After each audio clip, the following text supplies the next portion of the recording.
On January 6, 1914, Charles E. Merill opened his first office in New York City.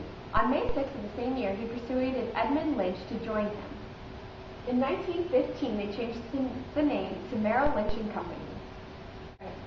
In 1919, Merill Lynch and Company launched the career of Wall Street's first bond saleswoman by hiring Annie Strauss as the operation manager for their office. In 1930, Merill Lynch and Company transferred its retail broker business to E. Pierce and Company so they wouldn't have to deal with the regulations of the New York Stock Exchange.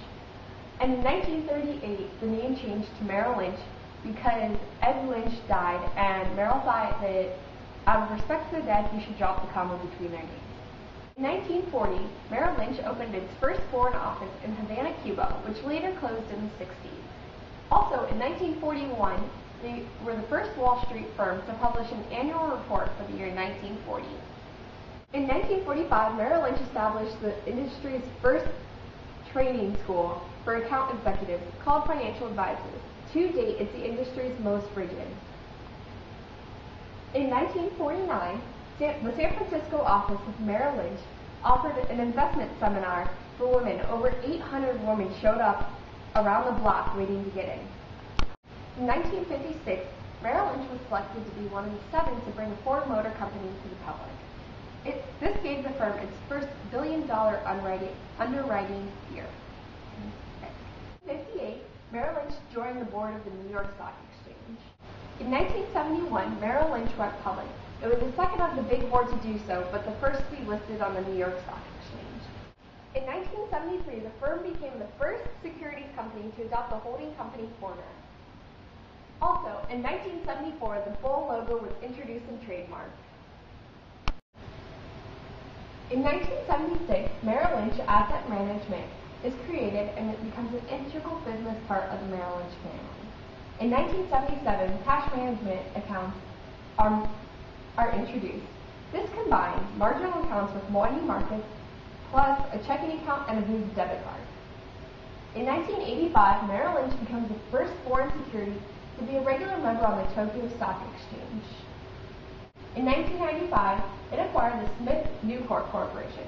With this acquisition, it became the largest equity organization in the world with unsurpassed research and trading sales capabilities. In 1999, for the 4th straight year in a row, it was named one of the 100 best companies to work for working mothers by Working Mothers. In 2002, Merill Lynch settled with the New York State Attorney General for $100 million over alleged conflicts by their research managers. By doing this, the firm set a new industry standard for policies to protect independence and integrity of research.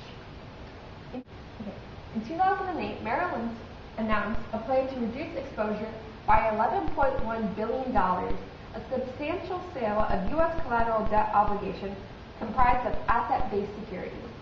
Also, on September 15th of 2008, Bank of America Corporation agreed to acquire Merill Lynch in an all-stock transaction.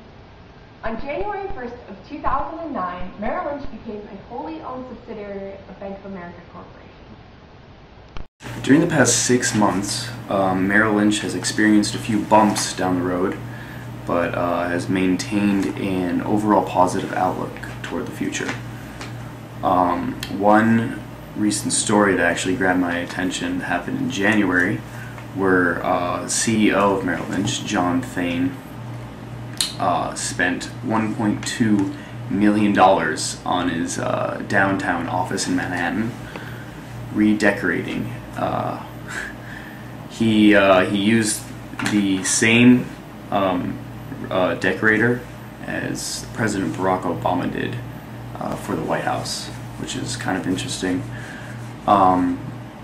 Additionally, when Bank of America took over Merill Lynch, in December they lost approximately $15.4 billion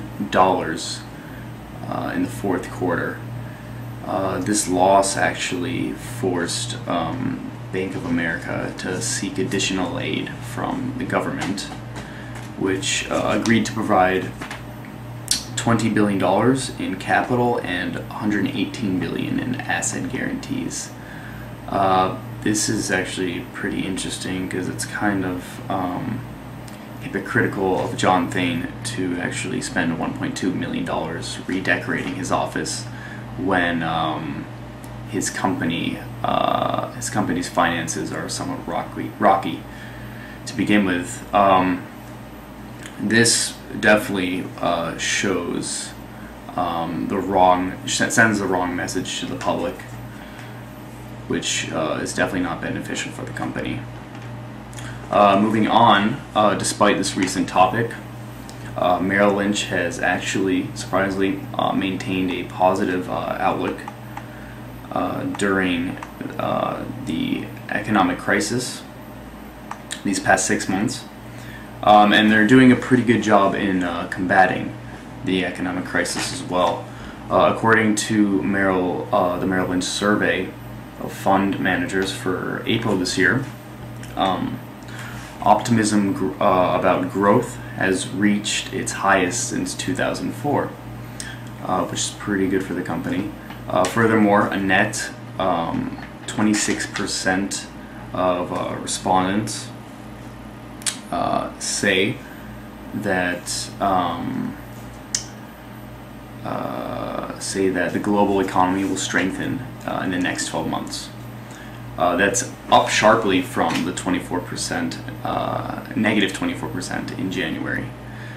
This could be due to the recent risk appetite for the firm. Also, according to Gary Baker, co-head of international investment strategy at Bank of America, he stated that actually this is enabling broader optimism about growth, which feeds into greater risk appetite and prompting a march out of defensives and into cyclicals.